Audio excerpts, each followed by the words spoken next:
Hi there, Mr. Sutton here with the Pre-Cal Honors 5-9 Part 1 homework solutions on quadratic trigonometric equations. For this equation, we need to start by getting first-degree trig equations.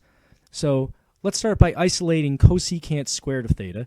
I can do that by adding it to the other side and adding 3 over here. So we can write cosecant squared of theta equals 4. And at this point, there's 2 things I'm going to need to do down the road. At some point, I need to square root both sides of this equation.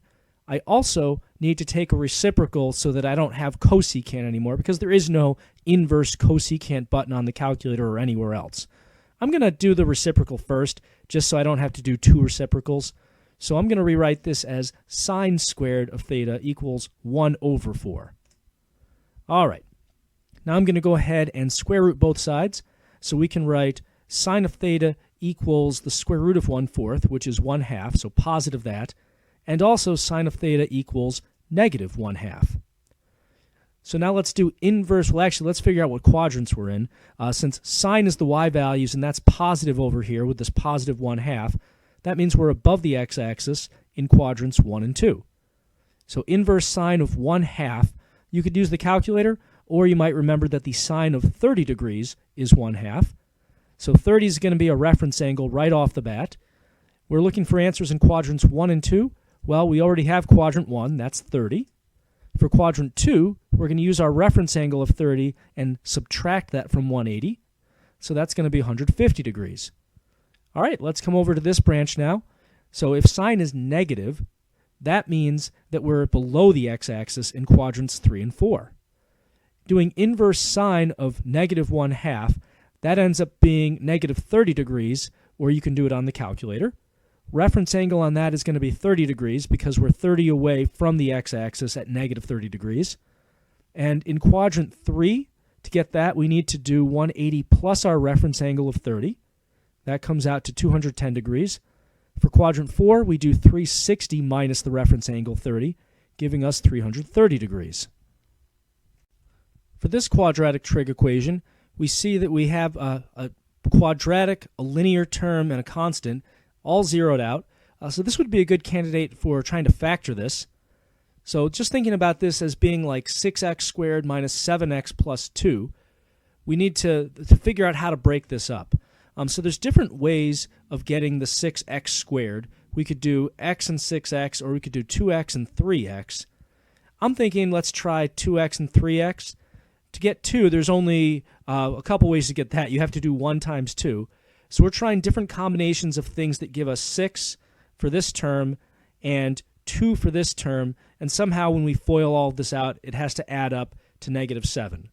So playing around with a bunch of combinations, we eventually come to 3 sine of theta minus 2 and 2 sine of theta minus 1. Why does this work? If you do 3 sine of theta times negative 1, that's negative 3 sine of theta. Negative 2 times 2 sine of theta is negative 4 sine of theta. So that all adds up to this negative 7 sine of theta in the middle. So just kind of advanced factoring. Or you could have used quadratic formula, but it's kind of messy. All right. So we have to set each of these 2 items equal to 0. So we're going to have sine of theta equals 2/3 if we add 2 and divide by 3. And for this branch, we add 1 and divide by 2. So sine of theta equals 1/2. Over here we have a positive sign. That means the y values are positive, so we are in quadrants 1 and 2 above the x-axis. And I don't know what the inverse sine of 2/3 is, so I need to do that on the calculator. So doing this on the calculator in degrees mode, I end up with 41.8 degrees. That is a reference angle, and it's also the quadrant 1 angle that we knew we were looking for. Next, I need the quadrant 2 angle. So that's going to be 180 minus 41.8, which is going to be 138.2 degrees. All right, moving on to this branch. So sine again is positive, so we're again looking for angles in quadrants 1 and 2, but they're going to be different angles than we found over here because sine equals a different positive y value.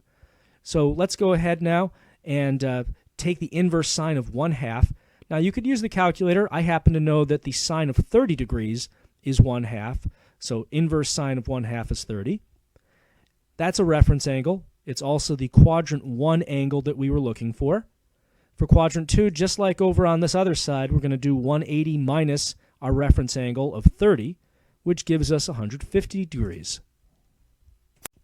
To solve this quadratic trig equation, we're going to treat it like a regular quadratic. You can think of this as being kind of like 2x squared equals 3x minus 1. If you were just solving this like a normal quadratic, we would move everything over to the left side. So 2 tan squared theta minus 3 tan of theta plus 1 equals 0. And then we could try factoring this.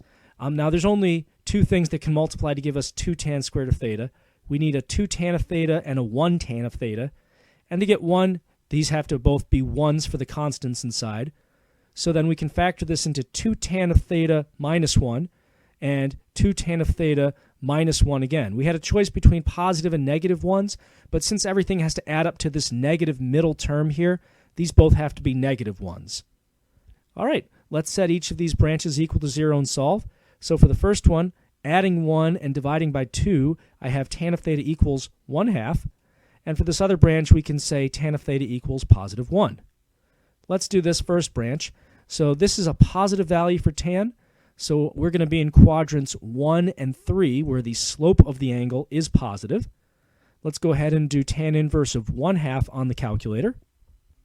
So doing second tan of 1/2, we get 26.6 degrees. That's a reference angle, and it also happens to be the quadrant 1 angle that we were looking for. Next, we need quadrant 3. That'll be 180 plus our reference angle of 26.6 degrees, so 206.6 degrees. Moving on to this other branch. So this is one where we're basically asking where is the slope equal to 1.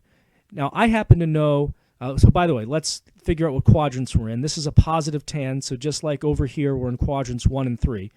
Now, as I was saying, I happen to know that when I'm doing inverse tan of 1, the tan of 45 degrees equals 1.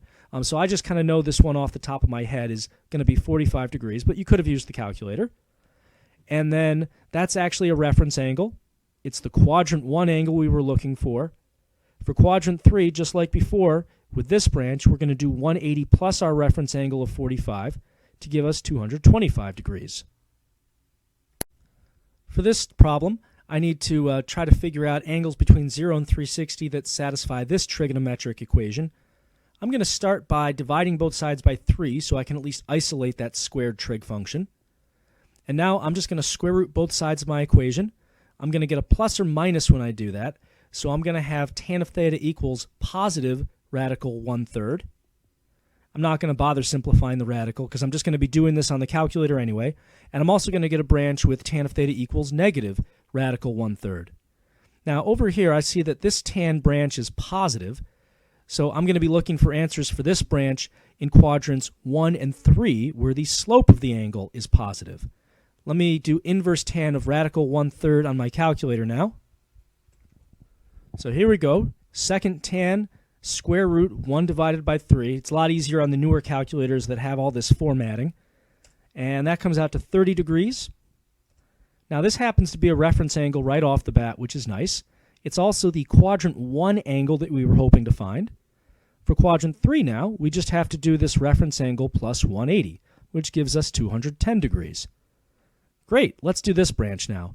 This is where tan is going to be negative, so that's going to be in quadrants 2 and 4 where the slope of the angle, the tangent, is negative. Let's do inverse tan of negative radical 1/3. Now to make my life a little easier, I'm going to arrow up and grab this input from before, and I'm going to see if I can insert a negative here. Now to do that, I'm just going to do second and insert, and then I'm going to stick a little negative right in there before the radical. That's going to give me negative 30, so that's negative 30 degrees. Not quite a reference angle, but pretty close. We're 30 away from the x-axis, so my reference angle is just positive 30. Now I need quadrants 2 and 4. So for quadrant 2, we have 180 minus the reference angle of 30, which is 150. For quadrant 4, we have 360 minus 30, which gives us 330 degrees.